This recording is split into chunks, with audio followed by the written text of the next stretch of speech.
Welcome to the Multifamily Investor Nation podcast. I'm your host, Dan Hanford, and with me today is our special guest, Gabe Gruszynski. He's going to be diving in here in just a few moments on this acquisition called Walnut Manor, which is out of Hillsboro, Texas, which is just south of Dallas, just a little ways. It's 36 units, actually being converted to 37 units, and I'm sure we'll get into that as we get through the episode. But before we dive into that acquisition, Gabe, why don't you tell the listeners a little about yourself and your background and where you are right now in the multifamily space? Yeah, sure. Thanks, Dan. So I guess, I started my career off in telecom, I guess going on 20 or so years ago now. Got out of I was in the Marine Corps Reserve.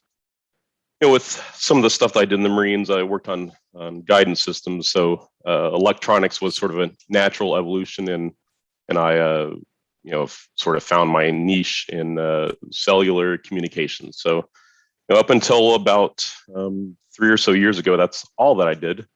And then, so about three years ago, my wife got started in real estate, and I sort of liked what she was doing, liked what I was seeing, and also was reconnected with a buddy of mine who was in the mortgage industry, and he's very smart, but I knew that if he could do it, I could do it. So that's sort of the first path that I took in real estate was I went and got my mortgage license. Didn't really love it. So at some point we sort of pivoted into the single family investments, and then about I guess the very beginning of last year, we sort of made another pivot. We were actually looking more towards short-term rentals, but then COVID hit and sort of made a slight adjustment and really started focusing on multifamily. So I'm sure that was quite a change and a shift in the beginning of 2020 to make that right in the beginning of the start of COVID. Yeah. So actually our first our first property that we had under contract was right at the beginning of COVID, and we didn't end up taking that down. We ended up wholesaling that because of COVID. I think we got it under contract, I want to say end of February, and then COVID hit. I think that was like 2 weeks later, and so we ended up sort of pivoting on that and wholesaling it. Obviously I wish we could have kept it now, but hey, it got us in the game, and here we are today. That's good. Well, this particular asset you acquired in November of 2020. So take us back a little bit to the very beginning when you first heard about and found out that this particular asset was available for purchase. Well, so we actually, had a marketing campaign go out, probably I would say it was in June. And now I probably wouldn't be doing some of those same marketing campaigns, but then we were doing a lot of ringless voicemail, and this owner happened to call us back probably end of June, early July, and like the location. It's right on the I-35 corridor, south of DFW and north of Waco. It's a county seat as well, so that helps. And it's right where I-35 splits. So, one direction it goes Fort Worth, the other direction it goes Dallas. So, with NAFTA or whatever it's called now, the U.S. MCA or whatever it's called, it was a good location for us, we thought. So, spoke with the owner, a number of times, and ended up putting it under contract.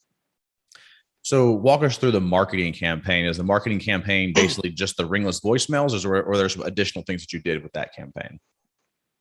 I think that one was just ringless voicemail. We did do some postcards as well, but ringless voicemails what I like to do, just because I still at that time did have a W-2, so it was a little more on my time.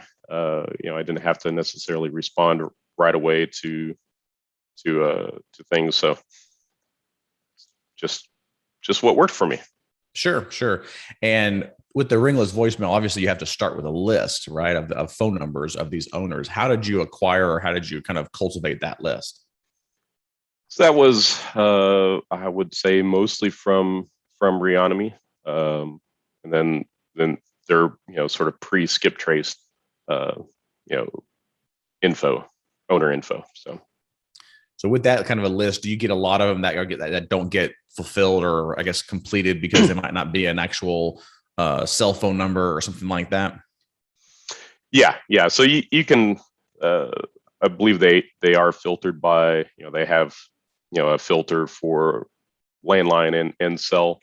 So yeah, I would go through and sort of filter those out, and then also go through, obviously do not call list, and as well as known TCPA, litigators or complainers. So let's talk a little bit further about this phone call that you got from this particular seller of this property that you heard about on this particular asset. So they got the ringless voicemail, they returned the phone call to you, and they basically said, "Hey, got your voicemail. I'm interested in having you look at my property to acquire it." What happened after that? Yeah, so we just, initially, first conversation, we requested, rent roll T12, and, sort of spoke about the asset. I think we actually sent an LOI prior to seeing the asset. But just from photos, sort of a Google drive by on Google Maps, and what he told us about the property, it seemed like an easy winner. Yeah, it was, and then after seeing it in person, it was most certainly a great deal. And I'm assuming this was off market, right? So he didn't have somebody else listing it with him, and then he just kind of brought you in. It was completely off market. Correct. Yep. Yeah. Okay. So direct to seller on this one. How soon after that phone call did you get boots on the ground and then actually go see that property? So we went and toured it the first time after the LOI was signed. So within, probably a week. And where are you located? North of Fort Worth. So the asset sits about an hour and a half from me. Okay. So not too hard of a trip, just to drive down there, take a look at it, and do your on site before you ink the PSA, if you will. Right. Yep. So what was the asking price originally on this asset? I want to say that when we first spoke, he said that he wanted, basically to match what he had an appraisal done for a refinance, so probably 2 years prior to that. And that was at 1.425. But we ended up coming to agreement at 1.475. Why did you end up going higher? That's what he wanted, and after seeing it, okay. He said that, if things didn't work out with us, he would go with the broker and probably list at 1.65, and I think he most certainly would have got that. Okay. So got the 1.475 million as the kind of the final purchase price. And were there any negotiations back and forth, or did he basically just say the appraisal came in at 1.425 and I'd like to get 1.475, or I'll go list it? And then you guys looked at it, did your due diligence, your underwriting, and found out that the numbers made sense? Yeah, really the only negotiation was, I think, on EMD. I think originally we had 1%. We ended up going, so instead of 15,000, we went 25,000. Okay. And that was a request by the seller? Yes. And that EMD was Was it hard day one, or was there kind of a due diligence period and then it went hard, or kind of walk us through the terms there of the EMD? Yeah, went hard after DD. So it wasn't hard day one. Okay. And then did you have to put up additional money after the 30 days, or was it just the 25, then it just went hard after the due diligence? The only other money that we had to put up was to utilize an extension. And I think that was 5 or 10, if memory serves. Sure. Probably 10. And the original terms of the offer, was it 30 days due diligence, 30 days to close with an option for extension, or was there more time involved there? I think it was a 30, 45, and then 2 15-day extensions. And 2 15-day extensions. And walk us through, you mentioned having to do an extension. So walk us through, what was the reason for having to extend? I think at that point in time, the bank's counsel sort of muddied the waters a bit, probably about a week or two prior to closing. And then we also had to work with, so during due diligence, or actually during our initial tour, we saw that there were some, issues with the roof. Roof had been, repaired over the years, but, looked like we could probably get a new roof. So we ended up having him file an insurance claim, and the roofer that he had worked with on that, he basically promised the roofer that he would get the job. However, the roofer, his price for like a 30-year architectural shingle product was about $20,000 more than we could get it for. So we had to sort of negotiate a buyout to him. So that also delayed things a little bit. Mm-hmm. So talk to us a little bit about the finance. You mentioned the bank here. Talk about, did you end up going with just one lender and that was it? Or did you have to switch lenders, or kind of walk us through that process?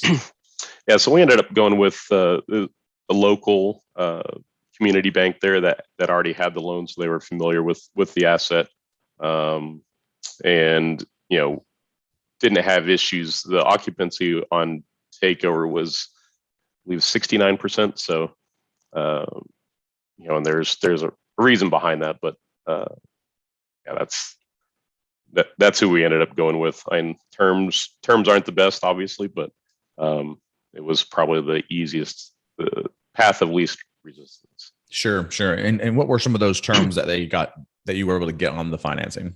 So it's a 20-year AM. I know I believe the initial term was 4 years, and then a 4 3/4 rate and 9 months of IO. So we actually first P&I payment here is tomorrow. That's good. Well, if you could get more, that'd be nice, but yeah, would have been nice. Yeah. So 20-year AM, 4-year balloon, 4.75%. Any prepayment penalty? No. So no prepayment. And this was with the local bank, you said. That's right. All right, good. And so let's kind of talk a little bit more about kind of some things that maybe happened during your due diligence. Anything that came up other than the roof issue? That was really it. Also, I guess during the purchase, that was, I think, maybe another thing that delayed things. So two of the buildings, he was having the meter bases replaced. And with that replacement, because of electrical code and I guess the utility company, they had to relocate them down about, I think it was about 1.5 feet or so to be, I guess at a height where someone could work on them without being on a ladder. We actually just had to do another building here within the last month. So that was really the only things that came up: roof and the electrical, the meter bases. And the asset itself was solid. He had put in quite a bit of work over the last few years. So talk us through the business plan that you guys have for this particular asset. So obviously, having 69% occupancy definitely gives you some opportunity for improving that side of things. But walk us through the kind of business plan that you have and you see for this property. Yeah, so really the business plan was just to get occupancy up. The reason for the low occupancy was the owner had a minimum 620 FICO requirement, which in a tertiary market like this is pretty high. Someone that has a 620 FICO is probably going to be buying as opposed to renting in that market. He also had a non-refundable risk fee, so and it was quite high. So basically, to get into a unit there, someone was going to have to put in basically 2 months of rent to get into a unit, which is creates a pretty high barrier of entry. So we look to do away with that and go with sort of more of the market norms, like I believe we went with the 580 FICO and just a regular refundable deposit, probably a half month, I think, deposit. So that covers occupancy, and then we also planned on, since we're using it's not on-site management, we wanted to convert the office to an efficiency, because it had a nice, actually large, full kitchen and 3/4 bath. So we converted that unit to an efficiency as well, and that was really our business plan. We didn't underwrite any rent increases, although we've been able to increase rent significantly, I think, on a number of units. So 69% occupancy. What did you underwrite getting it to?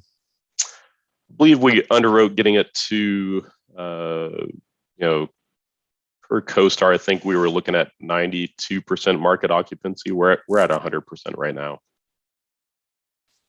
And what's the economic occupancy right now? With collections, we haven't missed a beat. We're at 100. Oh, good. So both economic and the occupancy are at 100%, which is great. And obviously, as you're renewing leases, of course, because being at 100%, you're trying to push the rents as well, I would presume, right? Correct. Yep. Yeah. And did you have any residents that were on like long-term like leases that were now kind of month to month, which allowed you to execute it a little bit sooner? No, there were no. I think there may have been 1 or 2 month-to-month leases, but for the most part, everyone was on a at least a 12-month lease. We had a number of tenants that had probably been in there at least 10, 15 years. So what was the plan? Obviously, since you've been in there now, coming up on 9 months now, what did you do to actually market the property to get it to that point of getting to 100%? Because yes, changing the approval requirements of being able to get in there is definitely helpful. But what were some of the additional things that maybe you did or maybe you didn't do to try to get more people to come through there to be able to rent? We honestly didn't have to do a whole lot. Just market them in more places. I don't think they were marketed on apartments.com, for instance, previously. That was a premium marketing package for this property manager. So that's it. The inventory in that market is a lot of the single family homes are end of life, I would say. Not a whole lot of upkeep on the single family rental properties in that market.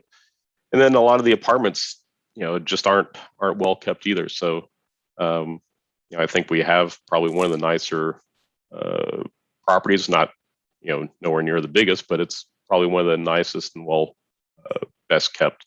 And the location is very favorable. It's, a block or so off of the, town square. And there's a nice grocery store just across the street. So. What was the effective rent, the average effective rent when you took it over? Average effective, I would say, it's probably right in the 565, 570. No, sorry, my apologies. It would be 695, probably 645-ish. And where is it today? We are probably north of, probably right in the 720 range. That's not bad, especially when you didn't really underwrite for that. Yeah. We've been seeing on the 2 beds. I believe we're getting on a renovated unit, we're getting 150 more a month, and on the 1 beds, 75 a month. Okay, good. And you said you're using local offsite property management, correct? Correct. And how did you find that company? So they were the previous owner had been using them, and it was either go with them. I also have a buddy that specializes in some of these smaller rural Texas complexes. So it was either stay with them and not rock the boat, or maybe rock the boat and go with him. So we ended up just staying with the current property manager. So. And what was the transition like going from the seller to you with keeping the same property management company? Because I know a lot of people look at it and they go, "Oh, let's switch out the property management company," and try to make that, maybe that's one of the reasons. But obviously there were some the stipulations that the seller had for the property management company, which probably kind of handcuffed them a little bit in trying to lease up the property. Yeah, it was pretty easy, and the seller was great guy, really easy to deal with. He was just a good old country boy. His word was as good as gold, and he had nothing but good things to say about them. And then after speaking with the property manager, they confirmed what we thought. And being able to easily fill the units up. It took a little bit longer than we had anticipated, but we got it filled. I guess starting probably about 4 months ago. And was this seller local to that market? He was trying to remember where he lived at that time. He lived probably within 30 minutes of there. That was another reason he wanted to exit. He was in the process of building his retirement cabin up in the mountains of Tennessee. So that makes sense. That helped fulfill his dream. Sure.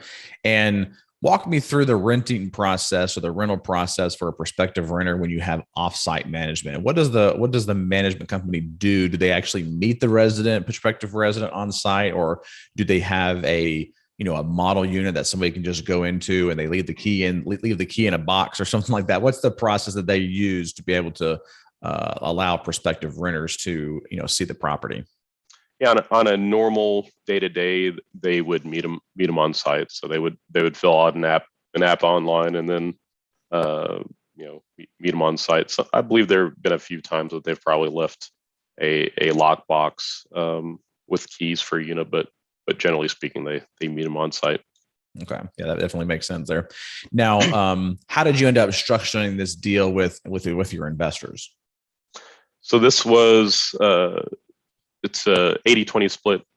I believe we have a IRR hurdle at 20%.